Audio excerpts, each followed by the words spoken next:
नमस्कार. जय भीम जय शिवराय मित्रांनो. संदीप कांबळे ऑफिशियल या यूट्यूब चॅनलमध्ये आपलं मनापासून स्वागत. शिक्षक भरती व शैक्षणिक घडामोडी या संदर्भामध्ये अधिकृत आणि अतिशय जलद माहिती मिळवण्यासाठी या चॅनलला जर आपण सबस्क्राईब केलं नसेल तर तात्काळ सबस्क्राईब करून ठेवा, जेणेकरून तुम्हाला तुमची कोणतीही माहिती त्या संदर्भातली मिस होणार नाही, त्यापासून तुम्ही वंचित राहणार नाही. आजचा हा व्हिडिओ अतिशय महत्त्वाचा आहे विशेषतः उर्दू माध्यमांच्या मुलांसाठी. कारण मंत्रालय स्तरावर एक परिपत्र निघालेलं आहे. त्या अनुषंगाने उर्दू माध्यमाच्या 100% रिक्त असलेले पद भरण्याच्या अनुषंगाने कार्यवाही करण्याच्या बाबतीत ते परिपत्र आहे. अल्पसंख्याक कल्याण समिती यांच्यामार्फत एक मंत्रालयामध्ये 11 नोव्हेंबर या दिवशी एक मंत्रालय स्तरावर वरिष्ठ अधिकारी यांच्या उपस्थितीमध्ये एक मीटिंग झाली आणि त्या मीटिंगमध्ये राज्यातील सगळ्या जिल्हा परिषदच्या CEOंना, मुख्य कार्यकारी अधिकारी यांना त्या मीटिंगच्या अनुषंगाने सूचना देण्यात आलेल्या आहेत की तुमच्या संबंधित जिल्हा परिषदमध्ये जेवढी उर्दू माध्यमांची शाळा आहेत त्या शाळेमध्ये रिक्त असलेली पदं, शाळेचं नाव, रिक्त असलेली पदं, मंजूर झालेली पदं आणि आत्ता गेल्या 3 वर्षामध्ये तुम्ही भरती करण्याच्या अनुषंगाने काय कार्यवाही केली याची कारणे आणि जर कार्यवाही केली नसेल तर रिक्त राहण्याची का रिक्त राहिलेली स्टेटस त्याचं आणि पुढील काळामध्ये किती रिक्त पदं आहेत या अनुषंगाने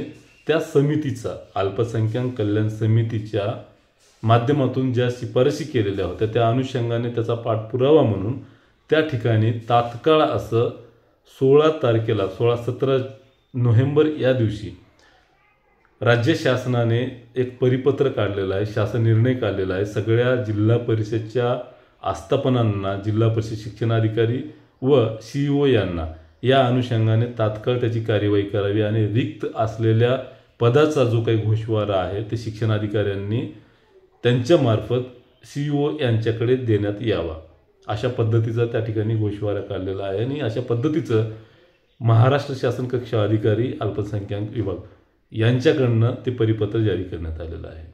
आता हा शासन निर्णय, हा GR अतिशय महत्त्वाचा असून उर्दू माध्यमांच्या सगळ्या त्या ठिकाणच्या शाळेवर शिक्षक उपलब्ध करून देण्यासाठी 100% शिक्षक भरतीच्या अनुषंगाने त्या ठिकाणी उर्दू माध्यमाची सगळी पदं भरली जाणार आहेत. याची ही एक प्राथमिकता असून, ही प्राथमिक पाऊल असून त्या ठिकाणी आता 100% भरती करण्याच्या अनुषंगाने पाऊलं उचलली जात आहेत प्रशासकीय लेवलवर. त्यामुळं राज्यातील तमाम अभियोग्यताधारकांना विनंती आहे, अशा पद्धतीनं योग्य पाठपुरावा केला तर नक्कीच तुम्हाला उर्दू माध्यमांची सगळी त्या ठिकाणी पदं येतील आणि कमी जी काही तुमचं मेरिट्स आहे किंवा कमी मार्क्स आहेत त्यांना त्या ठिकाणी 100% लाभ होणार आहे. त्यामुळे या गोष्टी करत असताना अनेक उर्दू माध्यमांच्या संघटना आमच्यासोबत विविध मान्यवर त्या ठिकाणी मंत्रालय स्तरावर पाठपुरावा करतात. आमचे अब्दुल गनी सर पण आहेत सहकारी, त्या संदर्भामध्ये योग्य तो पाठपुरावा करतात. त्यामुळे यांच्यासोबत आपण उपस्थित राहा किंवा यांच्यासोबत आपण संपर्कात राहा. तुमच्या काही समस्या असतील, काही अडचणी असतील तर व्यक्तिगत मलाही त्या संदर्भामध्ये अवगत केलं तर चालतील. त्यामुळं आम्ही तुमच्या सगळ्या माध्यमाच्या, आज उर्दू माध्यमाचं असेल तर उद्या इंग्रजी माध्यमाचं, हिंदी माध्यमाचं, बेंगॉली माध्यमाचं, कन्नड माध्यमाचं, या सगळ्या माध्यमाच्या, मराठी माध्यम, या सगळ्या माध्यमाच्या सगळ्या प्रवर्गाच्या जागा जास्तीत जास्त कशा येतील या अनुषंगाने सर्वसमावेशक भूमिका घेऊन त्या ठिकाणी आम्ही हिवाळी अधिवेशनामध्ये जे काही एल्गार आंदोलन आहे तो लढा लढत आहोत, देत आहोत. त्यामुळे या लढ्याला तुमची उपस्थिती जी काही आहे ती प्रार्थनीय तर आहेच आहे. त्या लढ्याला बळ देण्यासाठी येणाऱ्या अभियोग्यताधारकांना त्या ठिकाणी व्यवस्थित सुविधा मिळावी, राहणे, खाणे, महिला भगिनी असतील तर त्यांची राहण्याची व्यक्तिगत लेवलवर व्यवस्थितरित्या त्या ठिकाणी काळजी घेणे, तर या सगळ्या गोष्टीची भौतिक सुविधा त्या ठिकाणी देण्याच्या अनुषंगाने त्या ठिकाणी बराच आर्थिक व्यवहार होणार आहे किंवा बऱ्याच त्या ठिकाणी खर्चिक बाब असल्या कारणाने तुम्हा सगळ्यांना विनंती आहे, ज्यांना शक्य नाही की आंदोलनाला आपण येऊच शकत नाही, तर अशा उमेदवारांनी फुल न फुलाची पाकळी म्हणून त्या ठिकाणी या आंदोलनाला सहकार्य करावं. 10 दिवस चालू असलेलं 8 डिसेंबर यशवंत स्टेडियम नागपूर या ठिकाणी हिवाळी अधिवेशनादरम्यान एल्गार आंदोलन सुरू होणार आहे 8 डिसेंबर ते 18 डिसेंबर या दरम्यान. तर हे 10 दिवसाचं आंदोलन सुरू असल्यामुळं 12 दिवसाचं, तर त्यामुळं तुमची त्या ठिकाणी अभियोक्ताधारकांचं आंदोलन यशस्वी होण्यासाठी भौतिक सुविधा त्या ठिकाणीची कमतरता भासू नये, मोठं आंदोलन आहे, मोठं नियोजन आहे.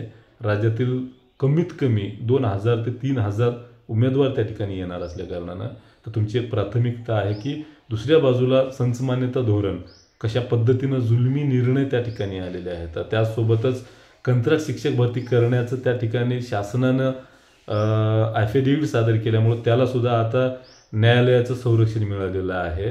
ते भरती करणं, कंत्राट भरती करणं योग्य आहे असं कोर्टाचा न्याय निवाडा दिलेला आहे. मात्र खूप त्याच्यामध्ये एक एक्सेप्शन केसेस आहेत, ते आज सांगणार नाही. शासन कशा पद्धतीनं दुतोंडी पद्धतीनं काम करतंय ते योग्य वेळी पुरावे निशिमी दाखवेल आणि या शासनाला तोंडावर सुद्धा पाडल्याशिवाय आपण राहणार नाही, एवढं शब्द देतो तुम्हाला.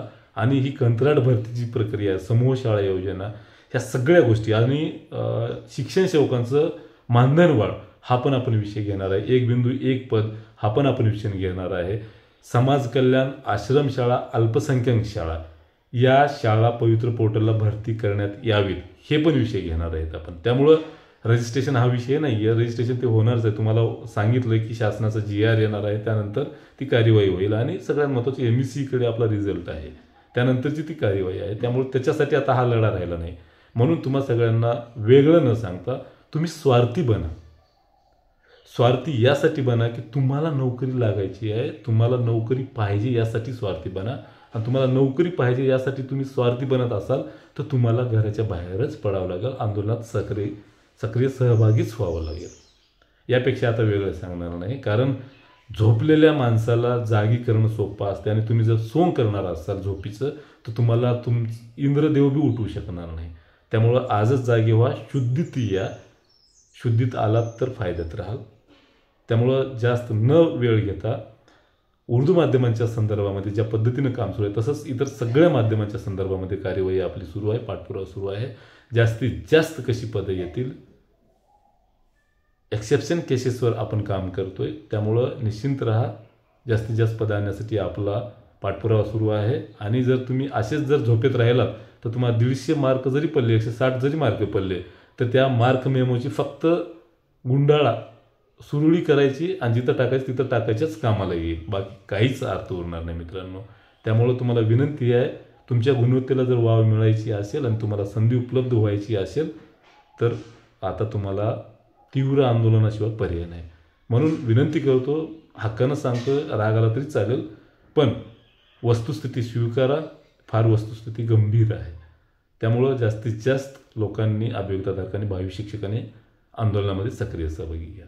तुर्तास थांबतो. धन्यवाद. जय भीम, जय शिवराय.